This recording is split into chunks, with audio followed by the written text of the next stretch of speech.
Please be advised that this serving of AIDS, the lost voices, may cause offense or upset, as... I've got a bit of a potty mouth. I mean, I can't help it. Well, I can help it, but this subject just gets me so fired up that the odd swear word just falls out every now and again. Anyway, if you've got sensitive ears, or you're around people with sensitive ears, then perhaps tune in later. Don't tune in at all. Pop in some headphones. I don't give a Anyway, let's get this show started. Roll it. AIDS brings a response Fight from the against government. AIDS, the disease which claims life. Welcome to Extra Tea with your camp host, William Hampson. And my fabulous co-host, Gloria. Between us, we'll be looking back through the decades at how Britain reported on the AIDS pandemic. And where we will try to unpick individual stories in the newspaper archives from the 80s, 90s and noughties. Ready? Ready. All right, let's do it. This is Brighton, our final destination. Thank you for travelling with Southern. Oh, isn't the weather marvellous? Can you smell that? The fresh sea air. Oh, I love it. Yes, although it's the smell of the chip fat and the donuts that do it for me. I can't lie, sorry, can't lie. That's why you're the size of a house. You shady bitch, are you fat shaming me? Are you fat shaming me? Because that's a hate crime. That's a hate crime, everybody. You're such a shady bitch. Anyway, I should probably explain that it's a glorious May bank holiday, and me and Gloria have left London for the day to come to Brighton to do our end of series finale. And we're sat down on the prom on Brighton Beach at a bar with a couple of beers just by the pier, actually, which I think you might be able to hear in the background. So, if you're ready, I'm ready. Shall we get started? Let's do it. Am I right in thinking this first story was briefly mentioned in episode 7? That's right, because this is the story relating to Princess Dianna visiting the Brighton AIDS Centre in 1990 and being asked for an autograph by one of its service users. And it was in this article that they also identified Ivan Cohen as the young man that shook the hand of the late Princess Dianna at the opening of the Broderick Ward in 1987. And it was that segment of this article that we used for episode 7, which was about Ivan Cohen and Shane Snape. Yes, this is the Sunday People newspaper from July 29th, 1990, with the front page headline, Dianna in AIDS, Fix Drama, with the strapline, Shock for Princess as she's confronted by junkie. And the article reads, a startled Princess Dianna was caught up in a bizarre security scare when a garishly made-up AIDS victim confronted her with a demand for her autograph minutes after dosing himself up with drugs. The AIDS sufferer, wearing heavy turquoise eye makeup, made his demand after taking his, quote, fix in a toilet. It happened within 2 hours of an earlier security breach involving the princess when lesbians gatecrashed a family congress at which she was guest of honour. They got within feet of the shocked princess. The registered addict had locked himself in the loo when Dianna made a private visit to the Sussex AIDS Centre in Brighton. While anxious staff tried to coax him out, he took his prescribed drugs and slapped on his makeup. The paper calls him a junkie, but he is taking prescription medication prescribed for him. Absolutely. And I'd imagine that the centre staff, nor the princess's own security, would allow him to be around the princess if he was taking somebody else's prescription medication or illegal drugs. So, it kind of... Again, we said this in the previous episode, the newspapers will give you all the information, it's just how they frame it that makes the reader perhaps believe what essentially isn't written on the page. It's very clever, very manipulative. And if he wants to do his makeup, then I'd imagine the bathroom is bound to be the place that has a mirror. Often people will dash to the toilet because that's where generally there is a mirror, isn't there? And it's the start of the 90s, so the eye makeup is perhaps just his vibe, left over from the 80s. Or is he perhaps just an eccentric? But when they say he's being coaxed out of the toilet by staff, I just can't help but wonder if this was more the staff saying, come on, if you don't hurry up, you'll miss the princess's visit. And, Good point. While he's trying to slap on some eye makeup. But, either way, if the situation unfolded as the newspaper alludes, I can't see how Diana's security would allow him to get so close to the princess, especially as they talk about a security alert earlier in the day with the lesbians. Anyhow, the article continues. Then he emerged and demanded the royal autograph, a flagrant breach of royal protocol. Dianna was taken aback at first, then smiled warmly and signed with a flourish. But she firmly told startled onlookers this is a one-off. A Royal Protection Group officer said yesterday the princess would not have been allowed to visit an AIDS centre if our people thought there was the remotest danger to her from one of the victims. We were watching like hawks and, although it gave them a bit of a start, our men made an instant assessment that there was no threat to her safety. The centre's deputy director, Jeff Baines, said the princess handled the whole situation brilliantly. The man did look rather outrageous, but he wasn't the least unpleasant or threatening. Although she was rather surprised, she smiled at him and gave him the autograph. I think it was because she has shown a great understanding of our work and the problems our people are facing. She has got a very good track record on AIDS and has a serious interest in the subject. The princess spent nearly 2 hours at the centre, which deals with the problem of England's unofficial AIDS capital. It occupies the top floors of an old building close to Brighton's pavilion and gives counselling and advice to hundreds of AIDS victims. The Princess's crusade to banish the fear surrounding AIDS started 3 years ago at the London's Middlesex Hospital, where she visited the first special ward for the disease and shook hands with the sufferer Ivan Cohen. Since then, she has never missed a chance to hammer home the point that so much prejudice against AIDS sufferers is groundless. A Buckingham Palace spokesman confirmed it is almost unheard of for members of the royal family to provide autographs. As you said, it sounds like this man is just extravagant in appearance, given the center's director said the man wasn't the least bit unpleasant or threatening. Oh, exactly. You know, he's not unpleasant, he's not threatening. The newspaper is giving us the information, but they're just twisting it slightly, you know, to make us think another way. And he got her autograph. I found that she's actually signed personal items for adults and children when she's done hospital visit. I don't think it was unusual. Anyhow. And just down the road from Brighton, this next story is from Hove, where on May 4th, 1995, the Leicester Daily Mercury in a box article went with the headline, HIV Needle Threat. A man was convicted at Hove Crown Court, East Sussex, of threatening shoppers with a syringe full of HIV-infected blood. Mark Weems, 37, who had denied the charge of affray and possessing an offensive weapon, pulled the syringe from his pocket after a trader accused him of stealing a bulb of garlic. He is awaiting sentence. Oh, man likes garlic. But do you know, this is not an uncommon story where syringes allegedly infected with AIDS or HIV were used as weapons by individuals. Wow. And interestingly, there seems to be a spike in this behaviour, excuse the pun, in the early to mid 1990s. So it would perhaps suggest that HIV/AIDS has been weaponised so much that now it's being able to be used as a weapon, as a threat, you know, to pose a danger of people because they're so fearful of it. So, you know, I think that in itself is quite interesting. Do you know what happened to Mark Weems? Well, press-wise, the story was reported in various local newspapers up and down the country, but oddly, this didn't appear in any national or UK tabloids that I could find anywhere. But I did find that Mark John Weems was born on the 23rd of May 1957 in Wandsworth, London. Now, he was the eldest of 3 boys, so he has 2 younger brothers, Paul and Michael, that are still alive today, and I did manage to find, but I haven't approached as of yet.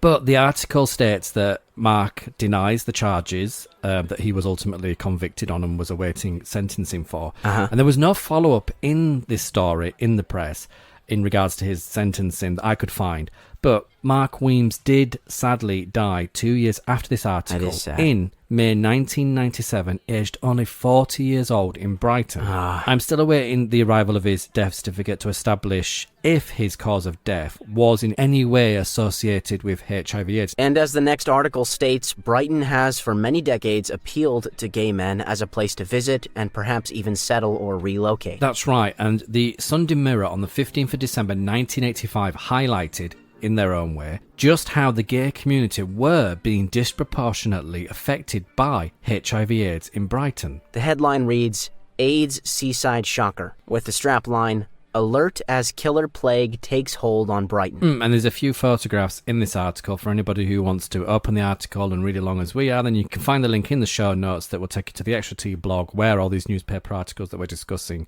are available for you to open and have a look at. Anyhow, the article reads, an AIDS scare is sweeping one of Britain's favourite seaside resorts, now branded the gay capital of Europe. 4 men have died from the disease in Brighton, East Sussex. At least 2 more are dying from it, and the town now comes second only to London in a top 10 of Britain's AIDS black spots. Doctors know of 90 other people in the town who are carrying the AIDS virus and who could develop the gay plague. That well-known medical term, gay plague. Oh, I know. But as you've said previously, in these early years, There was this belief that you could have antibodies, but it wouldn't necessarily mean it would develop into what we know today as AIDS, resulting in death. And I kept seeing this in the newspaper archives, and I mentioned this before, where, 1985, when the AIDS antibody test came along, so 1985, 86, 87, even stretching up to 88, 89, you had medical professionals, hospital staff, professors, and, individuals that we would term today as being HIV positive. Back then they would term themselves as AIDS carriers. Had this belief that just because they were carrying antibodies didn't mean that it would develop into full-blown AIDS. And many people said that they could live till 90, till 100.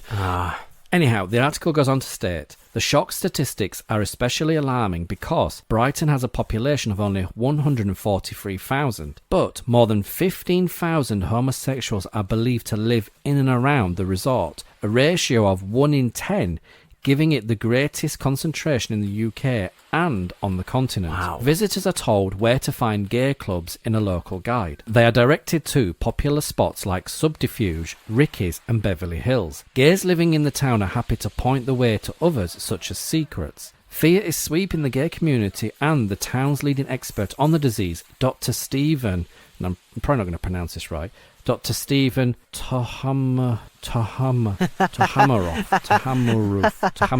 Dr. Stephen, let's just call him. Let's just go with Dr. Stephen. Sorry, Dr. Stephen. let's just go with Dr. Stephen. I agree.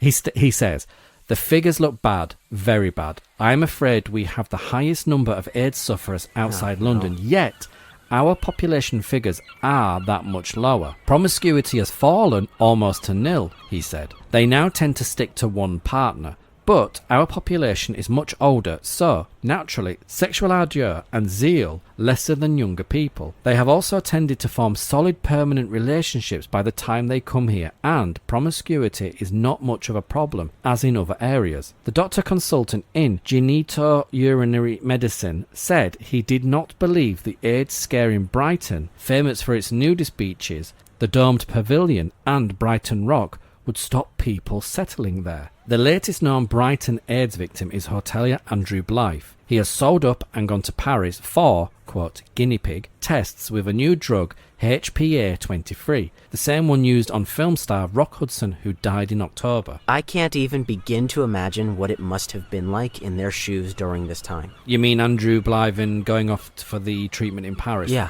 No, neither can I, and I live with the disease. And when I hear some of the prima donnas today that are living with HIV that complain, oh, I have to take 1, 2, or 3 or 4 pills a day, and oh, I want to end my life, and it's so dramatic, I think, fucking hell, wake up. You've got the privilege of effective treatment that keeps your HIV virus low. It keeps it down to undetectable levels.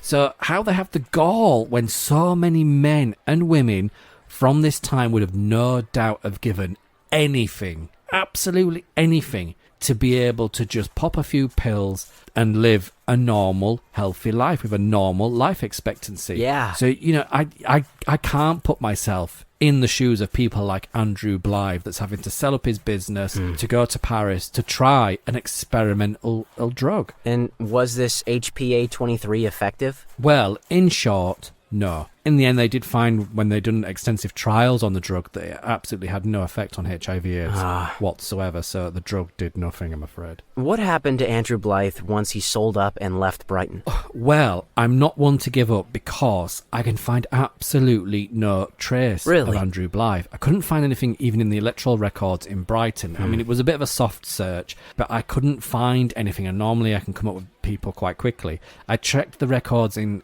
Paris and in France. I've looked at the records over here. It's quite a common name. It's quite popular. So I may have looked and had sight of the Andrew Blythe, but perhaps not being able to put 2 and 2 together to work out that that's the one I'm looking for. But I will stick at it. I will keep at it because I'm so invested to know what happened next for Andrew Blythe. So I'll have to get back to you on that one. Okay.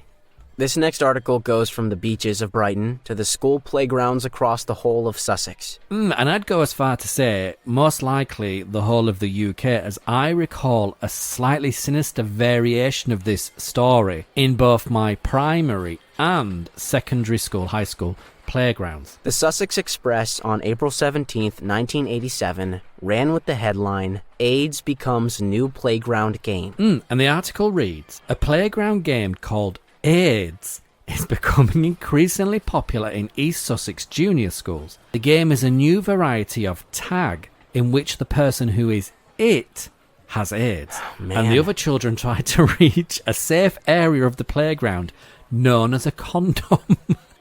Oh. And what's the age range of junior schools? Well, I think junior schools was an alternative wording of primary school. I went to 6 different schools. Don't know if I've mentioned it before. I spent 13 years educated under Section 28 out of the 15 years it was on the statute books. No, you haven't mentioned it. Have I not mentioned it? But I remember I went to one junior school that was called Crosshall Junior School in Morley in Leeds. And then I moved over to Grimesdyke Primary School when I was roughly about the same age. So I think primary and junior, I think junior is probably just a more poncy word for primary. Okay. Anyway, I remember we used to declare you've got AIDS rather than you're it. So when you would hit somebody, you would shout, you're it. We would say, you've got AIDS. But I think what is really bizarre is how does this kind of content get into the school playground? I did wonder. Especially in the late 80s and early 90s when there was no social media. How does that even happen, Who is it that's sending out the fax or the memo that's saying there's a new game to introduce to the kids in the school playground, Because how do kids pick it up? But if you break it down, it's an effective tool on the subject of HIV/AIDS in regard to sex education. But this article goes on to state that this committee is talking about health education and sex education for children in schools and who and how it should contribute to their education, if at all. When in fact, the children are already ahead of the schools and the committee, that these kids have got this understanding that if somebody is it, somebody is the tag, somebody they've hit, has got this burden of responsibility which they would come running towards you with and pass on that responsibility, in the general rules of the game. But the fact that their burden of responsibility is that they are AIDS, they're running towards you with AIDS, that the children are running away and running to a safe place which they've termed a condom. So I think it's quite fascinating that the children are getting this visual education from a playground game.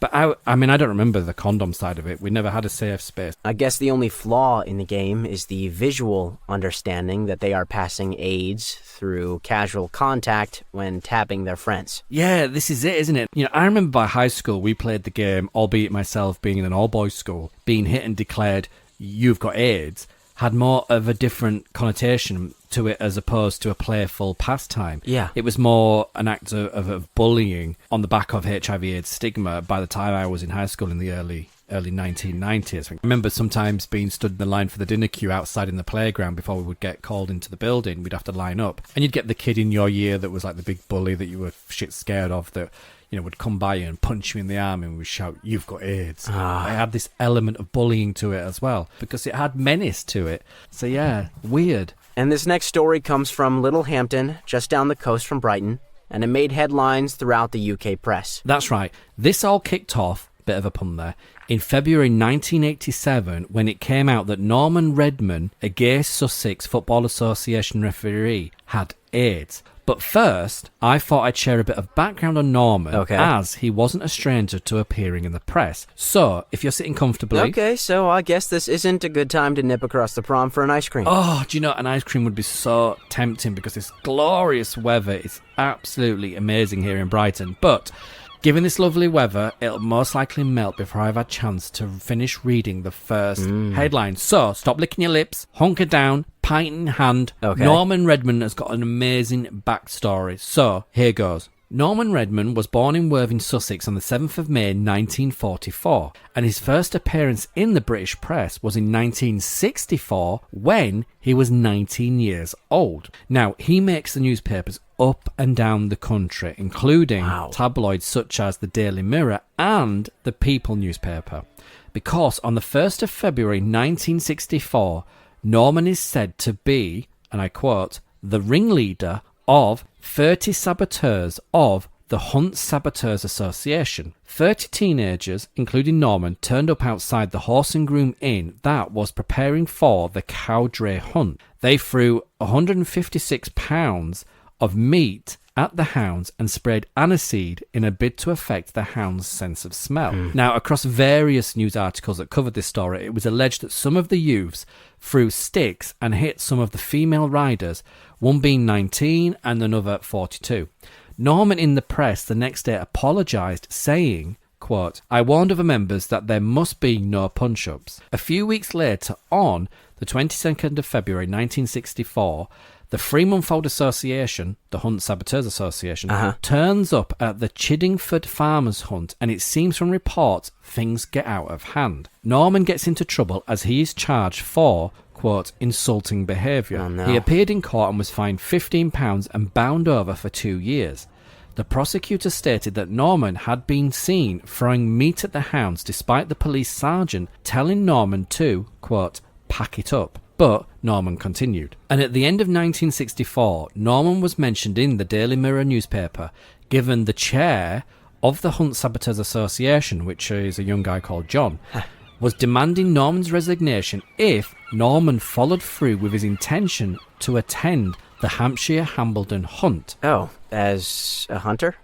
Yes. The Daily Mirror newspaper says Norman stated he was going on the hunt, and I quote, "to get experience which will be useful for future saboteur operations." And did he go? That I don't know. But in April the following year, 1965, the Daily Mirror reports that Norman has gone on a hunt in Sussex on his horse, and there is a picture of Norman on his horse, Tammy. Okay. And the Daily Mirror reports that Norman is 20 years old and his job is as a projectionist. The article reports he resigned from the Hunt Saboteurs Association and quoted as saying, "All hunt saboteurs should retire and stop making fools of themselves." Oh, that's quite a U-turn. It's putting it lightly. Anyhow, to learn more about the background of Norman, fast forward 11 years and Norman is back in the newspapers up and down the country. Local, regional, national and tabloid. You name it, he's in it. And what for this time? Well, Norman Redman is now an official Sussex Football Association referee.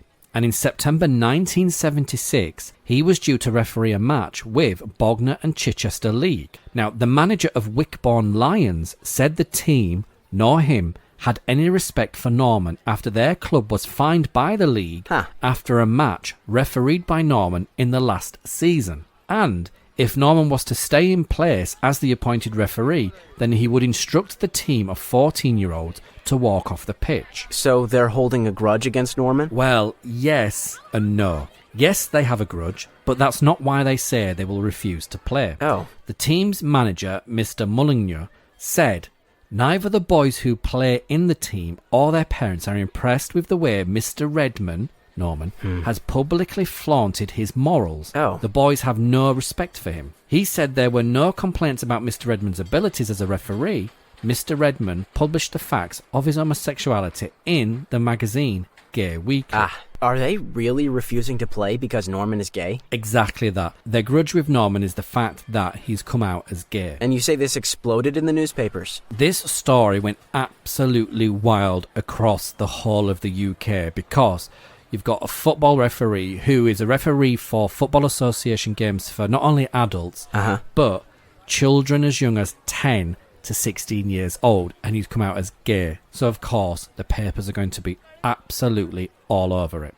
And the next day, Norman quite rightly demanded a public apology as his solicitor shared such comments were defamation of character and could damage his professional reputation.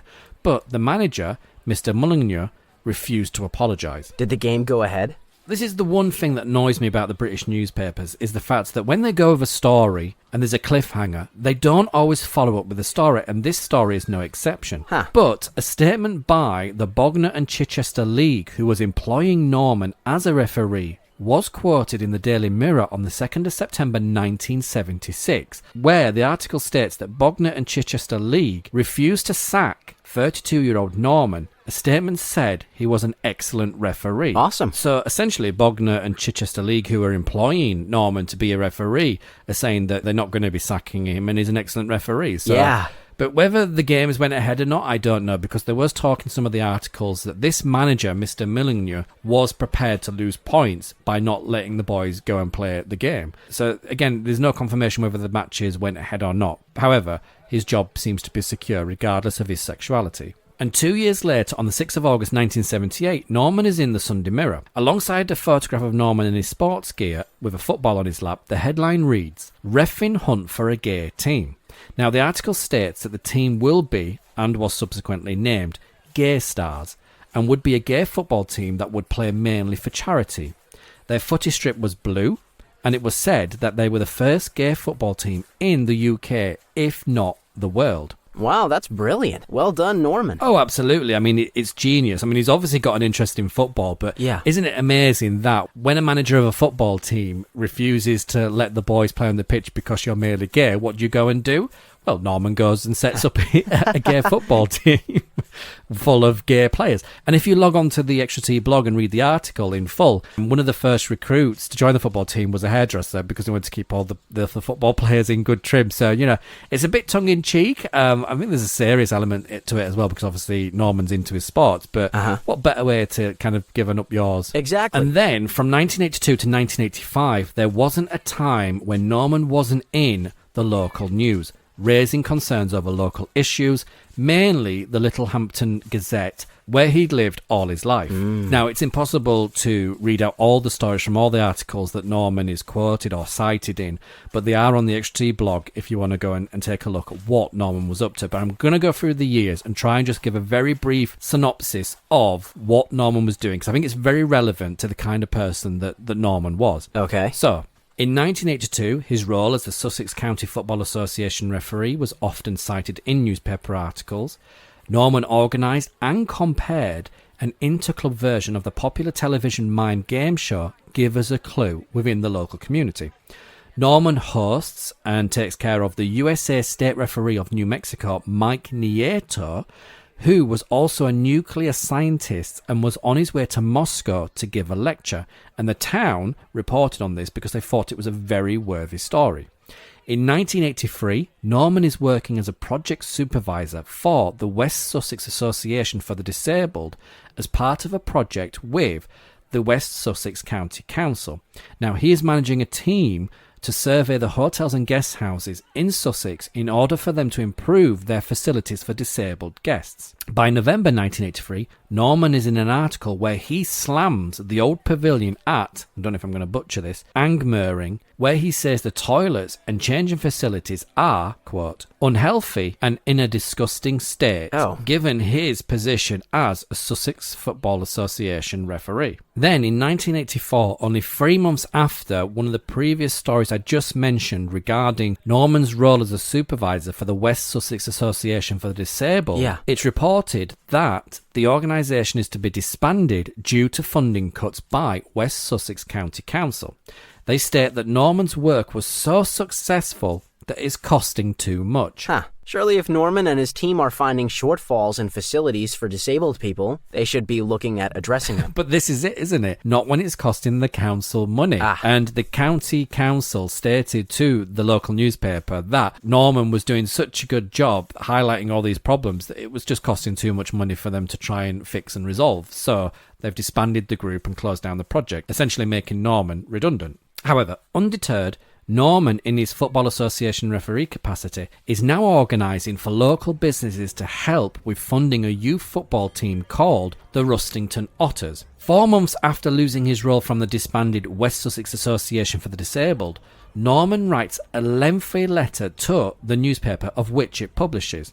Now, in this letter, he's raising concerns that the West Sussex County Council state that they have all of a sudden found £2.5 million for a new office block when, as Norman quite rightly raises, there's local services and facilities that need funding, including those that he was involved in, which have all been cut. Then, later in August 1984, Norman declares he is a naturist and calls for a section of West Beach to become a nude beach to boost tourism.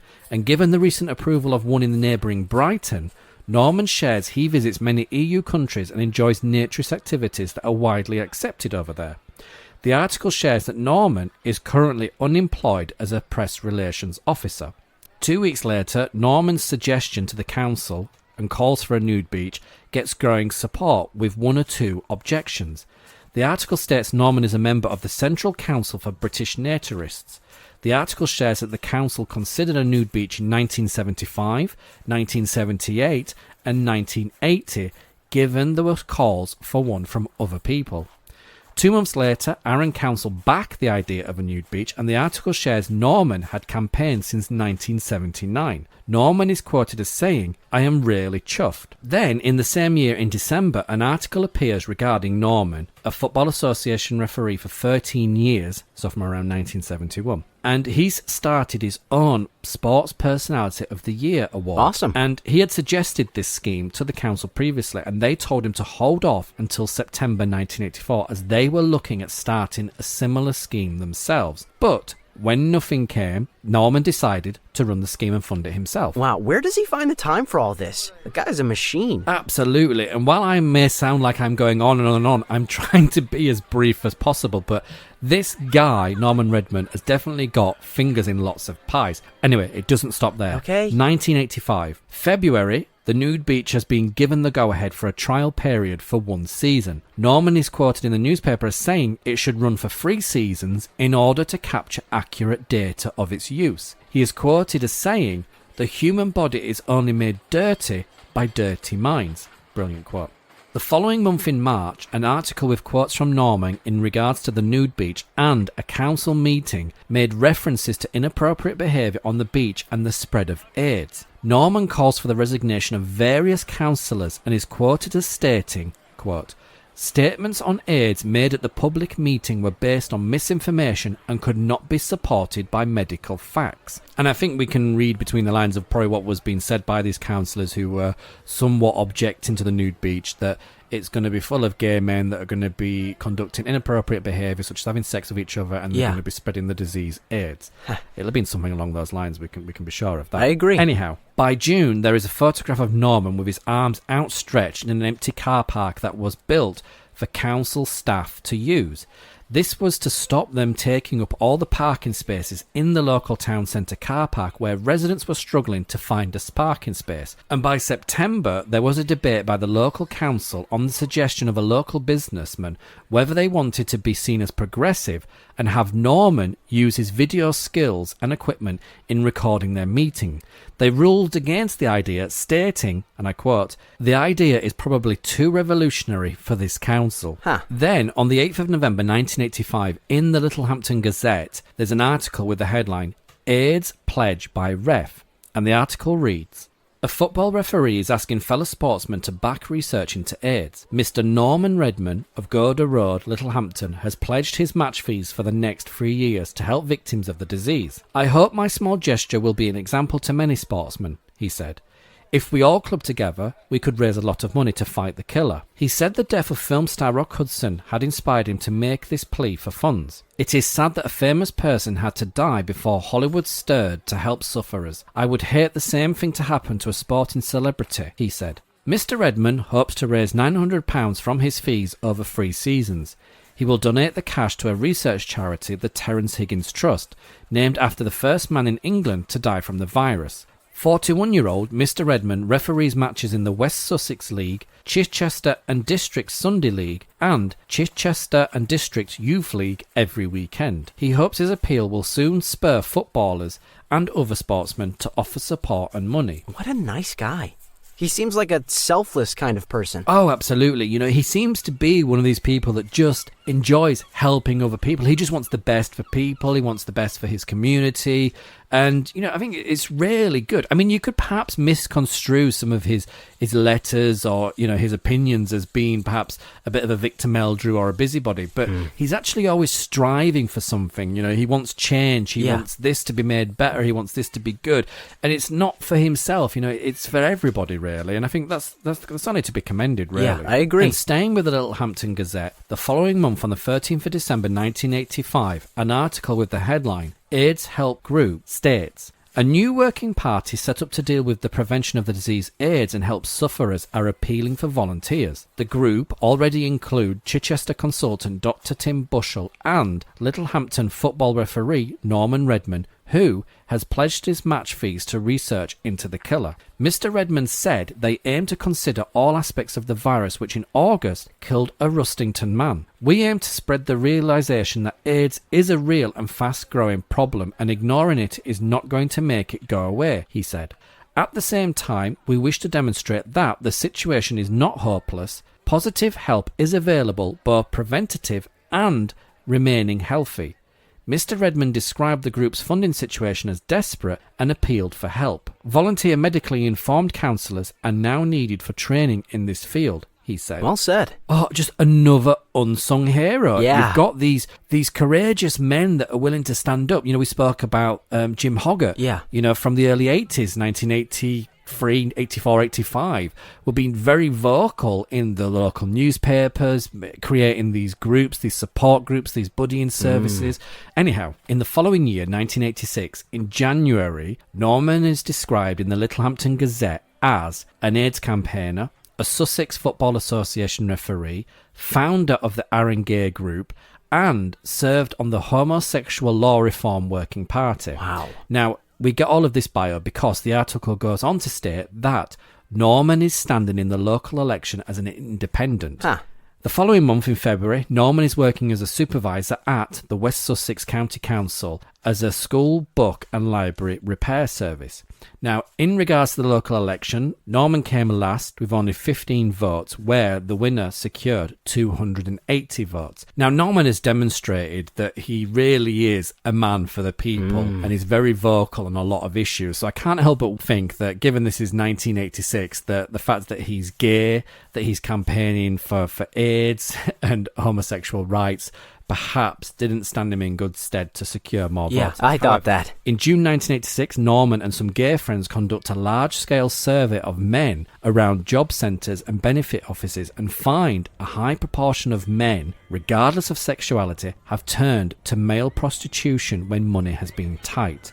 Now, Norman worries that the data that he's secured from this survey will cause outbreaks of AIDS, and that nothing is being done to support these men. That's sad. And by August, Norman is in many articles with a photograph with a very nice smile, stating that he's harnessing on his video recording equipment and his skills as a videographer, is going to be putting together a 4-hour concert on film of local productions and messages from celebrities and counsellors for kids to watch over the Christmas period while they're having a stay in hospital. Wow. And in November the same year, Norman speaks to the Littlehampton Gazette, where on the 21st of November 1986, they run with the headline, "Action Urged on AIDS."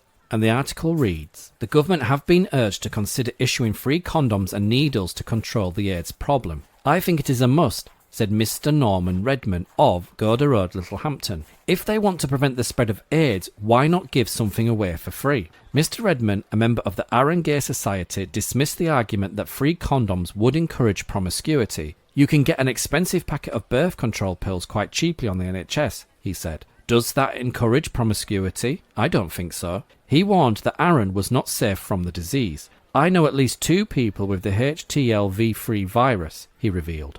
"They haven't developed into full clinical AIDS, and I hope they won't. But..." Oh no. What do you mean, but? I can't help but wonder if Norman counted himself in that figure of 2 that he states he knows has HTVL-free virus, otherwise known as HIV-AIDS. Does that mean he had HIV-AIDS himself? Sadly, yes, because in February the following year, he was back in every single newspaper up and down the country. Oh, no. Now, it was the Worthing Gazette that made it a front-page story with the headline, "Ref Tells of AIDS Anguish," and the strapline reads, "Clubs Shock at Virus Revelation." And within this article, Norman shares that he knew he was HIV positive at the time of the last article, which was at the end of November 1986, given he tested positive at Brighton Hospital in November of that year, although he does state in another article that he tested positive in September of that year. And the article states, "A Littlehampton soccer referee and well-known gay figure has admitted he is carrying the AIDS virus. Now Mr. Norman Redman of Gouda Road is bracing himself for the reaction of his young players, parents and his bosses at West Sussex County Council. But he's keeping optimistic about his chances. It doesn't mean I'm going to die. I could live to be 90, he said. He found out he was HIV positive last November when he went to Brighton Hospital for a blood test, as he had done several times before. He had spoken to AIDS sufferers and knew all about the disease. Perhaps I didn't take it as hard as people who know nothing about it. Mr. Redman has told the Sussex County Football Association that he is an AIDS carrier and plans to carry on as a referee. For 17 years he has refereed for youth and adult matches at weekends. There's bound to be some anxious parents, but 99% of the time the referee is given a separate changing room and I don't have any physical contact with the players, he said. The virus can only be transmitted through blood or sexual contact. The risk to players is minimal compared to other illnesses they could pick up on the pitch. I went through all the hassle when I first came out as a gay referee in football, and the Football Association accepted me as an official, said Mr. Redman. His work in future causes him more concern. I think this has killed any hope of a long-term job. He thought employers would not want to hire him because staff would be frightened. At the moment, Mr. Redman is a supervisor of a Manpower Services Commission scheme repairing school and library books. His contract ends in May and he thinks he will be unemployed after that. This is truly awful. I hope things have changed and this isn't the case today. Nope. I can confirm it still goes on today. So if this contract ends in May and it isn't renewed, I guess he has his football referee job to keep him going. Well, no, because remember he pledged to donate his fee for the next 3 seasons to THT.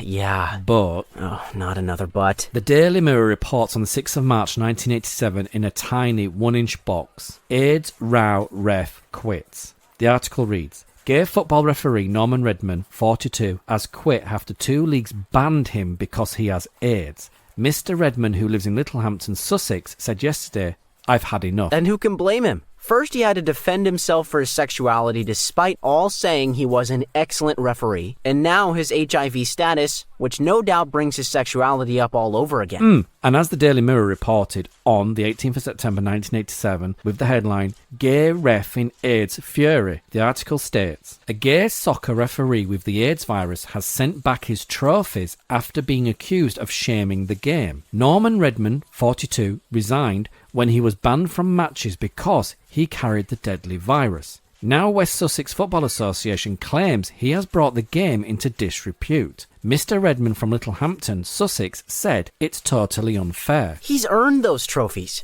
But I guess if the organization who awarded them is so quick to turn their backs... Exactly, and then why would you want to keep them? I mean, I'd have sent them back too. And sadly, it didn't end there, as on the 4th of December 1987, the West Sussex County Times reported with the headline, Soccer Team in AIDS Controversy. And the article states, a Horsham football team have found themselves in an AIDS scare involving the referee of a game they are due to play tomorrow. Horsham Olympic have been drawn to play West Lotes Football Club at Bognor in the 4th round of the Sussex Junior Cup, but a dispute over referee Norman Redman has led to another official taking charge of the game. Some players claim that the referee is, quote, a health risk and did not wish to play the game with him in charge because they are frightened of catching AIDS. No way. Mr. Redman, who lives at Littlehampton, admits that he carries HIV virus in his blood, which can lead to AIDS, but he called the team's claim, quote, ridiculous. He has now exchanged games with another referee and will take charge of East Preston versus Cowfold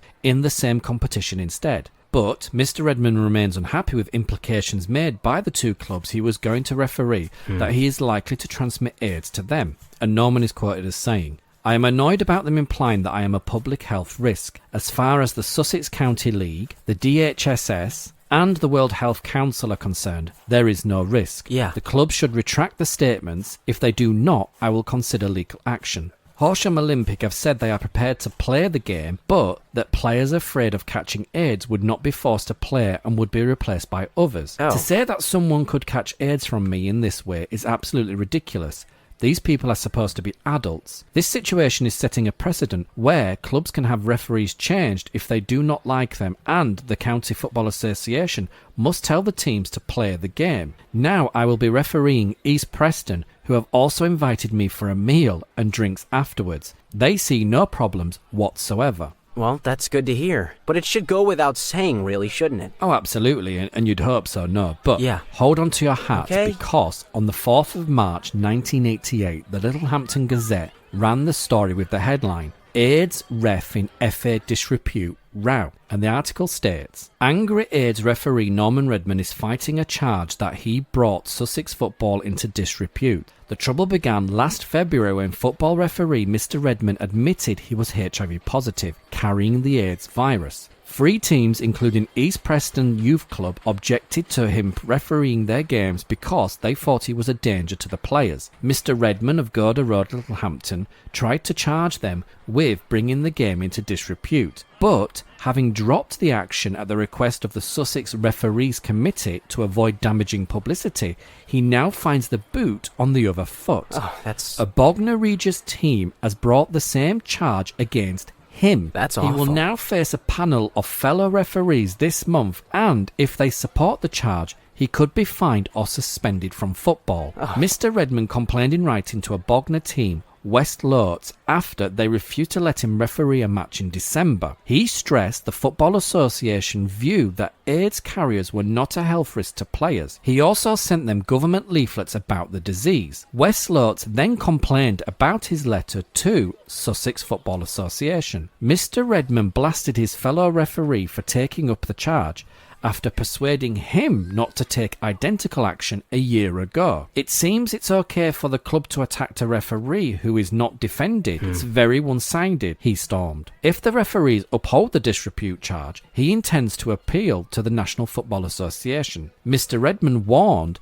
the action would make the Football Association look foolish. While I understand what's going on, the behavior of the club and committee is so bizarre it makes no sense. I also think they'll risk looking foolish too. So how did Norman go on? Well, the Daily Mirror on the 8th of June 1988 reported that the referee committee reprimanded Norman for calling the Bognor club, quote, uneducated idiots. Well said. And therefore brought the game into disrepute. And true to his word, Norman appealed the decision to the National Football Association. And it was the Littlehampton Gazette on the 10th of June 1988 that gives us the most insight into the appeal with the Football Association. Okay. And the headline reads, AIDS ref loses censure appeal. And the article states, soccer referee Norman Redman has lost his appeal against a charge of bringing the game into disrepute, but he does not intend to let the matter drop and is exploring taking his case to a civil court. At a hearing in Lancing on Tuesday, the National Football Association upheld the Sussex branch's censure decision. They ordered Mr. Redman, 43 of Godder Road, Littlehampton, to pay £80 and the cost of the hearing and the appeal fee. He was supported by gay rights campaigners who staged a protest outside. The row flared up last December when West Lotts Football Club from Bognor Regis objected to Mr. Redman as their referee because he was HIV positive, carrying the AIDS virus. He sent West Lotts a letter criticising their attitude and sent 2 leaflets about AIDS to the team. West Lotts complained he had brought the game into disrepute, and a Sussex Football Association hearing agreed. After the appeal, Mr. Redman said, quote, I would have thought I might have had some support from the National Football Association, but they have closed ranks in support of the club. This is a chance for the National Football Association to issue a slap on the wrist, but they have let prejudice reign. It was a chance for them to show that HIV prejudice had no place on the field. Oh, absolutely. And it's amazing that when he came out as gay, they supported him and they were fully behind him. But now he's coming out as HIV positive. There's this kind of silent step back. You know, they don't want to get involved. But there was some positive news that did follow a little over 2 weeks later on the 29th of June 1988 in the Daily Mirror, where the little headline reads, Gay referee gets award. And the article states, gay soccer referee Norman Redman, who has AIDS, was voted Referee of the Year last night by Chichester and District Sunday League, West Sussex. Awesome. Norman, 43, said, I'm honoured. And a week later, in his own Littlehampton Gazette, they reported on the same story where the headline reads, Gay Refs Soccer Honour. Now, I won't read the entire article, but just down towards the bottom it says, after the round, Mr. Redman started refereeing again for the Sunday League and received his award at their annual meeting last week. He said, it's the first time I've received such an award, so it is an honour. It proves that some teams judge a referee on his ability to supervise a game rather than his personal life. Exactly. Go Norman, well said. And it makes you wonder if the timing of this is just coincidence or whether his team are coming behind him to support him, you know, to say he's a really good referee, he's really good at his job. Yeah. So his sexuality and his HIV status shouldn't matter because he's not a risk, he's not a threat. So what did Norman do with his time after this? Well, Norman did continue to be the main or the sole contributor to many of the newspaper articles, or he even penned letters to the editor of the newspapers on local and social issues. And while some may think he was a bit of a Victor Meldrew or a curtain twitcher, his points do seem to be valid and of a concern to many of the local residents who support his views in follow-up letters to the editor of the newspaper. And this sees Norman again run for the local elections in January 1988 as an independent candidate. Now, he sets out his agenda to the Littlehampton Gazette, where he's quoted as saying, "I oppose any housing on Sportsfield, overdevelopment of the harbour by yuppie-type houses, residents only to park outside their own homes, and stricter controls on sheltered housing. At present, local councils are controlled with party in mind, and the local resident taken second place." Now, Conservative Andy Hawkes won the 1988 local elections with 418 votes, and Norman sadly came last again with only 15 votes. And as Norman was growing older with HIV, he is credited in the Daily Mirror in 1991 as contributing to the first British League gay football team called Stonewall. Wow. He also goes on to join medical professionals in giving talks on his life and the prejudice that he faced while living with HIV to school pupils. And Norman also took part in a Channel 4 Dispatches report called Right to Reply, where he asked questions surrounding racism in football. But out of all the hundreds upon hundreds of stories and thousands of column inches and tens and thousands of words that have been written in stories about Norman Redman over his life, Yeah. it was quite surprising to me that I could only find one newspaper, the Daily Mirror, that reported his death in their newspaper on the 9th of December 1992, where the headline simply reads, "AIDS ref is dead." And the short note states, "Gay soccer referee Norman Redman, who caused a storm when he revealed he had AIDS, has died, aged 48. He was forced to stop refereeing league matches after admitting having AIDS in 1987.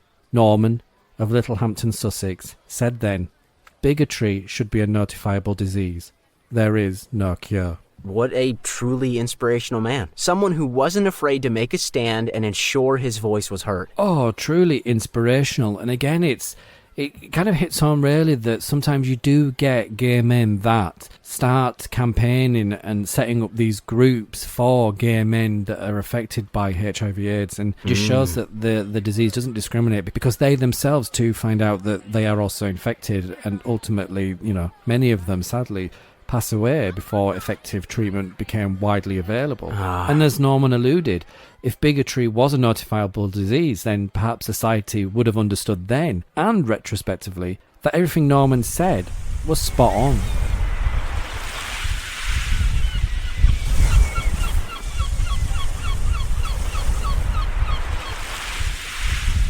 Come on, let's go raise an ice cream to all the men, women, and families we featured in this series. Okay, let's go, but are you paying? You're such a cheap bitch. I want a flake in mine. Okay, you can have a flake. Come on then.